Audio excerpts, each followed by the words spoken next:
I don't know who needs to hear this, but welcome to Uncomfortable Conversations. You, sir, are not a pervert. You just have a disability which people do not quite understand. It is not mental, it's not emotional, it's physical. However, because of what society was taught to believe in terms of a medical model, expression of your sexuality is severely limited. And so, if this is the video for you, keep watching. But if this is the video not for you or for your family members, I would say caution before you continue watching or scroll on if it conflicts with any kind of religious or social belief that you may have. My name's Alex, I'm a comedian, but I'm also a YouTuber talking about sex and sexuality and sex and disability. Now, what makes it difficult? You can make platonic friends all the live long day, every day at work, in church, at a comedy club in my case, but the expression of your sexuality can sometimes be limited because of your own physical limitations. The challenge is people seem to want to divorce care and intimacy. Now, that can sometimes be difficult to do because remember, if somebody's caring for you, they are in a very intimate space, but they themselves don't know that. So then, in your WhatsApp chats, if you feel yourself while you're just having an ordinary conversation about your day, feel yourself maybe getting an erection in bed, that's fine. You are on the right track. Unfortunately, the person that you are chatting to doesn't always know that that's okay. So, but this video is not to make it okay for them. It's also to make it okay for you to move on from a person who you clearly can see is not gonna be of help to you in any way. They will be there for you platonically, but they will not even give you one bit of sight in terms of sexual expression. And they will do things like they will urinate in front of you, they will change their shoes and clothes in front of you, they will sort out their dirty laundry in front of you. In terms of underwear, I've even seen it happen. But the minute, and I want you to be cautioned on the minute you make any kind of sexual advance, verbally or physically, they're gonna go into parent mode, and I want to caution you on that. So this is what I'm gonna say. You can do two things. You can move right on and continue looking for a person that's gonna do the things for you the way that you need it to be done. Because you all need somebody in our lives, né? Or you can say, listen, I love our platonic friendship and I wouldn't change it for the world.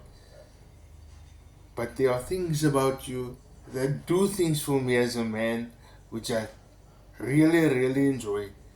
Um, and obviously, I can't quite say because the video might be banned, but maybe I want to watch you do a certain thing that is considered intimate and private.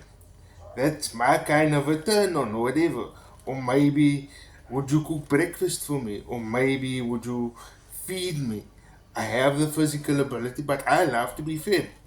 And it is easier for me to be fed because, of my dexterity. If I'm wearing a shirt and a tie and it's a curry meal or some hot chips and some sauce and some rolls, if you eat that physically yourself like this,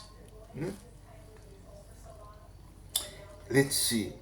Um, Ironically, I'm staring right at the groceries. But if you eat physically yourself like this, something is gonna spill. And if you're wearing a pink tie, it's gonna mess up. The practicality of having somebody feed you, they can position a napkin, help you take that first bite, and help you still be socially active while you're having a conversation.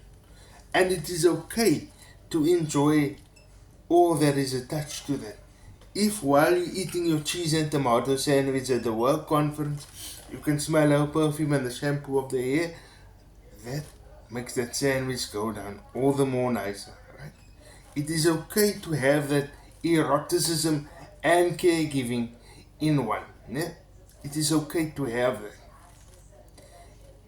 Just make sure that before the conversation even starts, you and that person are on the same wavelength. You've taken the same subjects in school. You've you've played for the same sports teams. Obviously, you're male and she the female version thereof. But you guys are from the same ilk, the same generation. In terms of dating, I wouldn't go higher than a 10-year gap. I'm sorry. I know that there are people with 15 years and I know that there are people with 20 years, but no higher than 10 years. So that the generation gap is not too wide. I mean, often I joke with people if I meet them online. I ask them, do you remember when Michael Jackson was black? And most of them say yes, thankfully. Because while I know that that is inconsequential, but because of the fact that you know that Michael Jackson is black, I can refer to things in my childhood and you won't be completely lost. And then from there on, you can build into something. Yes, you're gonna end up watching her pee. You're gonna end up watching her cut her toenails. But that is with time. But if you really can't anymore, say, I don't want to lose our platonic friendship.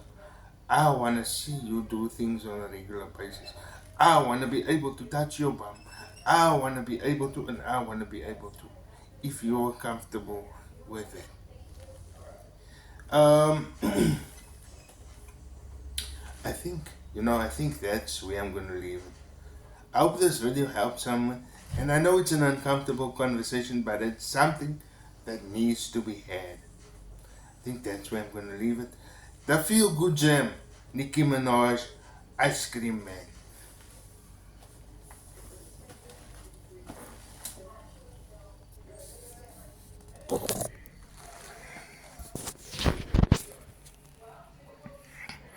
Bye, guys.